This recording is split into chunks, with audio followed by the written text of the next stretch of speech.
여러분 혹시 이런 경험 있으신가요? 아침에 비타민C 한 알 꼬박꼬박 챙겨 먹는데 점심만 지나면 기운이 뚝 떨어지고 잇몸에서는 여전히 피가 나오는 경험 말이에요. 분명 값도 꽤 주고 산 제품인데 왜 내 몸은 그대로일까요? 사실 문제는 비타민이 아니라 먹는 방법에 있었습니다. 같은 1000mg이라도 한 번에 몰아서 드시면 비싼 소변으로 빠져나가고 나눠서 드시면 하루 종일 당신을 지켜주는 버팀목이 됩니다. 저는 30년간 영양대사와 만성피로를 연구해온 이도연입니다.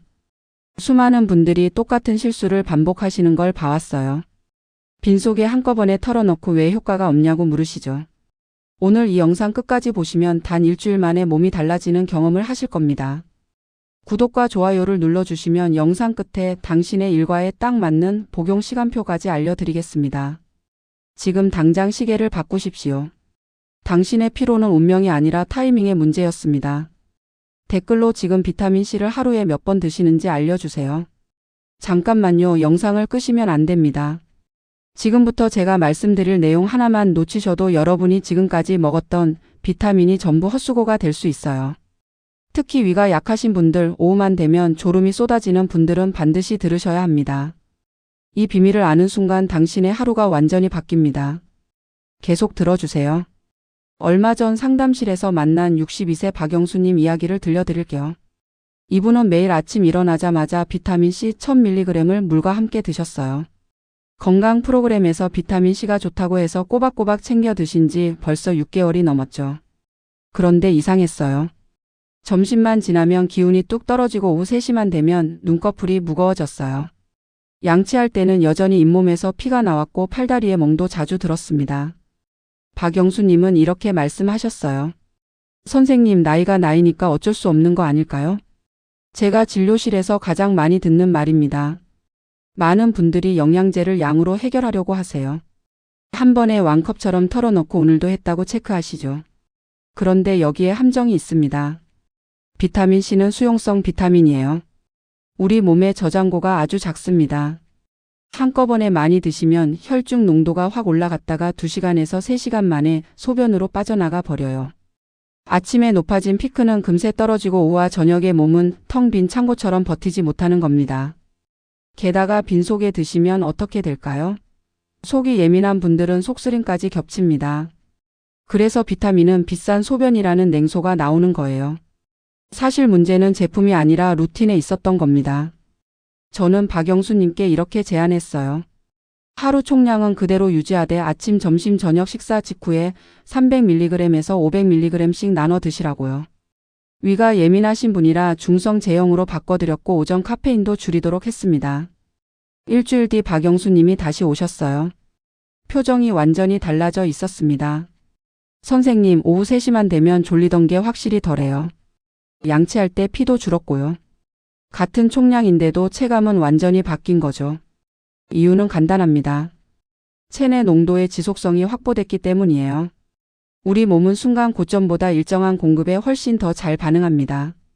콜라겐 합성, 항산화 방어, 면역 보조, 철분 흡수 보조 같은 역할이 하루 내내 돌아가려면 창고의 재료가 계속 채워져야 하거든요.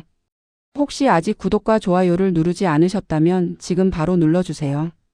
이 채널은 여러분의 건강한 노년을 응원합니다. 끝까지 보시면 왜 지금 당장 여러분의 작은 습관을 바꿔야 하는지 분명하게 깨닫게 되실 겁니다. 생활은 완벽할 수 없으니까 알람 3번 소분 케이스 식탁 위에 두기 같은 장치를 쓰면 성공률이 확 올라갑니다. 나이 탓이 아니라 방법의 문제였던 거예요. 오늘도 아침 한 알로 끝내고 계신다면 당신의 피로는 운명이 아닙니다. 루틴을 바꾸는 작은 용기, 그게 건강의 분기점이 됩니다. 그래서 이제부터는 비타민C와 궁합이 좋은 음식들을 하나씩 짚어보면서 어떻게 드시면 효과를 극대화할 수 있는지 알려드리겠습니다. 잠깐 여기서 멈추시면 절대 안 됩니다. 지금부터 제가 알려드릴 음식 4가지만 제대로 활용하셔도 비타민 알약 없이 하루 필요량을 채울 수 있어요. 특히 3번째 음식은 겨울철 감기 예방에 놀라운 효과가 있습니다. 이 정보를 놓치시면 정말 아까워요. 계속 들어주세요. 빨간 파프리카 하나만 제대로 드셔도 하루 비타민C 권장량을 거의 채울 수 있다는 사실 아세요? 생으로 먹는 채소 중에서 비타민C 밀도가 정말 높습니다. 게다가 베타카로틴이랑 폴리페놀도 풍부해서 항산화 시너지까지 기대할 수 있어요. 한국영양학회 자료를 보면 가열할 때 비타민C 손실이 크다고 나와 있어요. 그래서 날 것으로 드시거나 짧게 조리하는 게 좋습니다. 항산화 식품을 꾸준히 드시면 전반적인 염증 지표가 개선되는 경향도 보고되고 있고요. 제가 만난 68세 최순자님은 점심 도시락에 파프리카를 스트립 형태로 곁들이기 시작했어요. 그랬더니 오후 피로감이 확실히 줄었다고 하시더라고요. 씨를 제거한 뒤 스트립으로 썰어서 올리브오일 약간, 레몬 몇 방울, 견과류 조금 뿌려서 샐러드로 드시면 됩니다. 냉장고에 2일에서 3일 정도 소분해서 보관하시면 편하고요. 다만 위가 아주 예민하신 분들은 생채소가 부담될 수 있으니 소량부터 시작하세요. 알레르기나 입안에 자결감이 느껴지면 바로 중단하시고요. 혹시 생채소만 먹으면 속이 불편하신 분들 계시죠? 살짝 데쳐도 영양 손실이 과할까 걱정되시나요? 괜찮습니다. 1분에서 2분 정도만 살짝 데치시면 소화 부담은 줄이면서 영양은 대부분 지킬 수 있어요. 이제 두 번째 음식 이야기를 해볼게요. 키위, 특히 골드 키위 하나면 하루 비타민C를 충분히 채울 수 있습니다. 식이섬유도 풍부하고 액티니딘이라는 효소가 소화를 도와주기도 해요. 뉴질랜드 연구팀 자료를 보면 과일을 꾸준히 드시는 분들이 상기도 건강이나 항산화 지표에서 긍정적인 결과를 보였다고 합니다. 제가 상담한 65세 김철호님은 아침 식후에 키위 반쪽, 저녁 식후에 반쪽씩 나눠 드셨어요. 그러면서 자연스럽게 분할 섭취 리듬을 만드셨죠. 껍질째 스크럽으로 깨끗이 씻은 뒤 슬라이스해서 요거트랑 파르페로 드시면 맛도 좋고 영양도 챙길 수 있어요. 다만당 조절이 필요하신 분들은 하루 1개 이내로 드세요.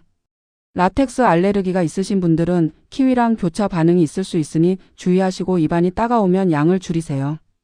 당뇨가 있으신 분들은 총 당질량을 계산하셔야 하고요. 혹시 약 복용 시간이랑 키위 섭취를 어떻게 분리하면 좋을지 궁금하신 분들 계시죠? 약은 식후 바로, 키위는 30분 정도 뒤에 드시면 서로 영향을 덜 받습니다. 세 번째는 브로콜리입니다.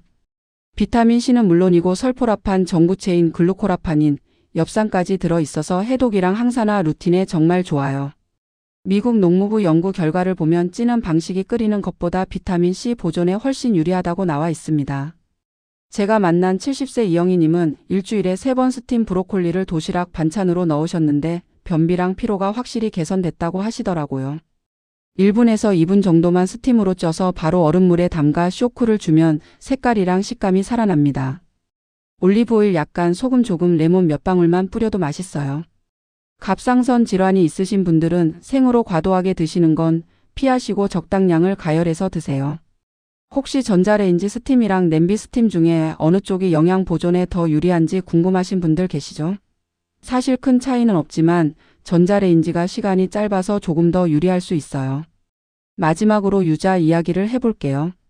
겨울철에 손쉽게 비타민C를 챙길 수 있는 정말 좋은 식품입니다. 향 성분이 식욕이랑 기분 전환에도 도움을 주고요.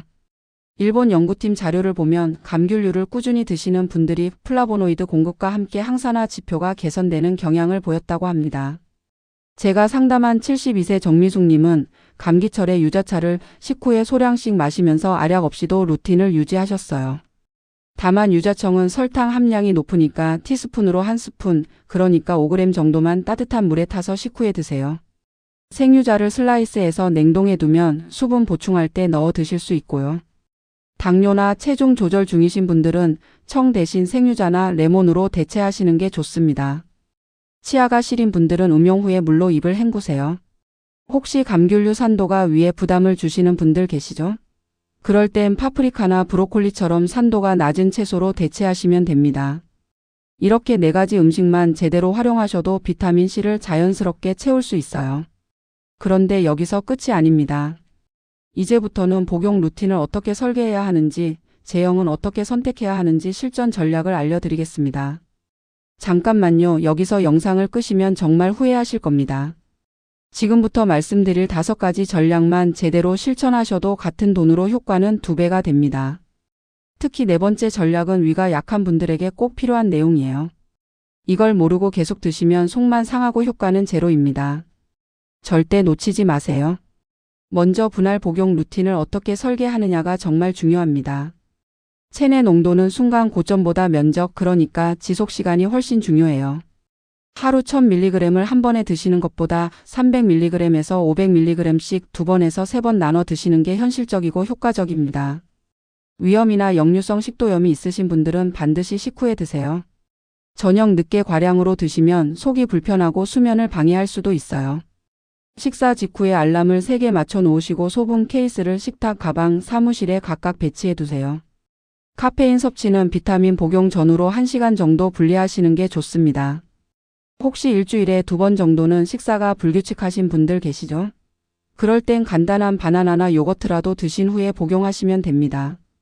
두 번째는 제형 선택입니다.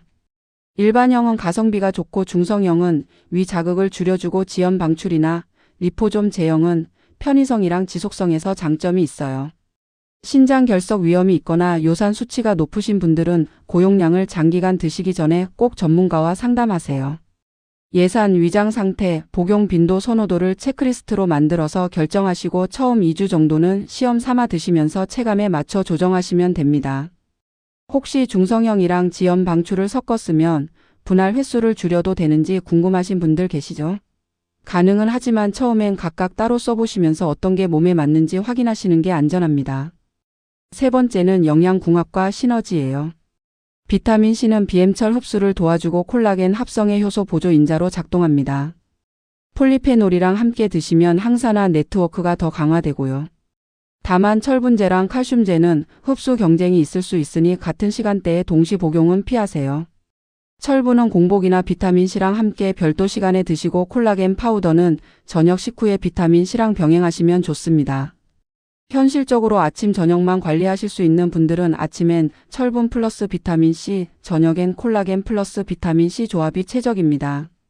네 번째는 위장 보호 전략입니다. 빈속에 고용량을 드시면 속쓰림이나 메스꺼움이 생길 수 있어요. 식이섬유나 단백질과 함께 드시면 부담이 확 줄어듭니다. 위궤양이나 활동성 위염, 강한 역류 증상이 있으신 분들은 자의적으로 고용량을 드시지 마시고 꼭 진료 후에 계획을 세우세요. 식후 첫 10분 안에 소량의 물과 함께 천천히 드시고 매운 음식이나 고카페인 음료와는 시간을 분리하세요. 혹시 아침 공복 운동을 하시는 분들 계시죠?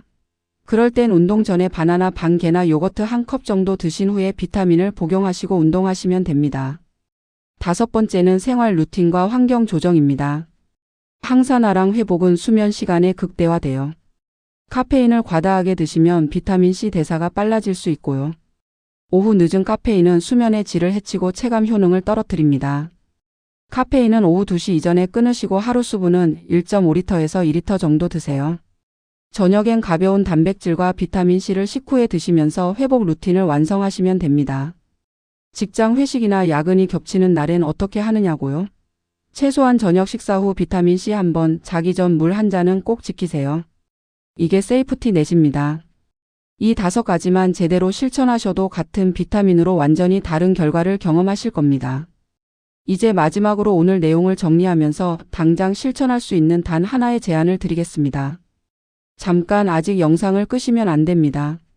지금부터 말씀드릴 마무리 내용에 오늘 당장 실천할 수 있는 가장 쉬운 방법이 나옵니다. 이것만 따라 하셔도 일주일 안에 몸이 반응하기 시작해요. 그리고 다음 영상 예고도 있으니까 끝까지 들어주세요. 절대 후회 안 하십니다. 오늘 우리는 용량이 아니라 타이밍과 나눠 먹기가 결과를 바꾼다는 사실을 확인했습니다. 아침 한 알로 안 되던 피로가 식후 3번 분할로 버티는 오후로 바뀌고 잇몸, 피부 회복력도 뒤따라 좋아집니다. 잘못 관리하면 어떻게 될까요? 한 번에 몰아서 드시면 혈중 농도가 확 올라갔다가 2시간 만에 소변으로 빠져나갑니다. 오후엔 텅 빈 창고처럼 버티지 못하고 피로가 쏟아지죠. 빈속에 드시면 속쓰림까지 겹치고 결국 비타민은 비싼 소변이라는 냉소만 남습니다. 반대로 제대로 관리하면 어떻게 될까요? 식후 3번 나눠 드시면 체내 농도가 하루 종일 일정하게 유지됩니다. 콜라겐 합성, 항산화 방어, 면역 보조, 철분 흡수가 쉬지 않고 돌아가면서 오후 피로가 줄고 잇몸 출혈이 멈추고 피부 회복력이 살아납니다. 당신이 해야 할 일은 거창하지 않습니다. 알람 3개, 소분 케이스, 식탁 위 고정, 그리고 식후 10분. 이게 전부예요. 위가 예민하시다면, 중성 제형으로 바쁘시다면 지연 방출로 타협하세요. 방법은 사람마다 다를 수 있지만 원리는 같습니다. 오늘 당장 실천할 수 있는 단 하나의 제안을 드릴게요. 오늘 저녁 식사 후 비타민C를 드시면서 내일 아침 알람을 맞춰보세요. 아침 식후, 점심 식후, 저녁 식후 3번만 지켜보세요. 일주일만 실험해 보시면 몸이 정직하게 반응합니다. 나이라서 어쩔 수 없다는 생각을 내가 바꿀 수 있다로 바꾸는 첫 번째 증거를 바로 이번 주에 만들어 드리겠습니다. 다음 영상에서는 비타민 D와 오메가3를 언제 어떻게 함께 드셔야 흡수율이 최대가 되는지 알려드릴게요. 구독과 알림 설정 꼭 해주세요. 이제 질문은 당신 차례입니다. 내 일과에 맞는 시간표는 무엇인가요? 댓글로 여러분의 하루 식사 시간을 알려주시면 맞춤 루틴을 답글로 드리겠습니다. 오늘도 건강한 하루 되세요.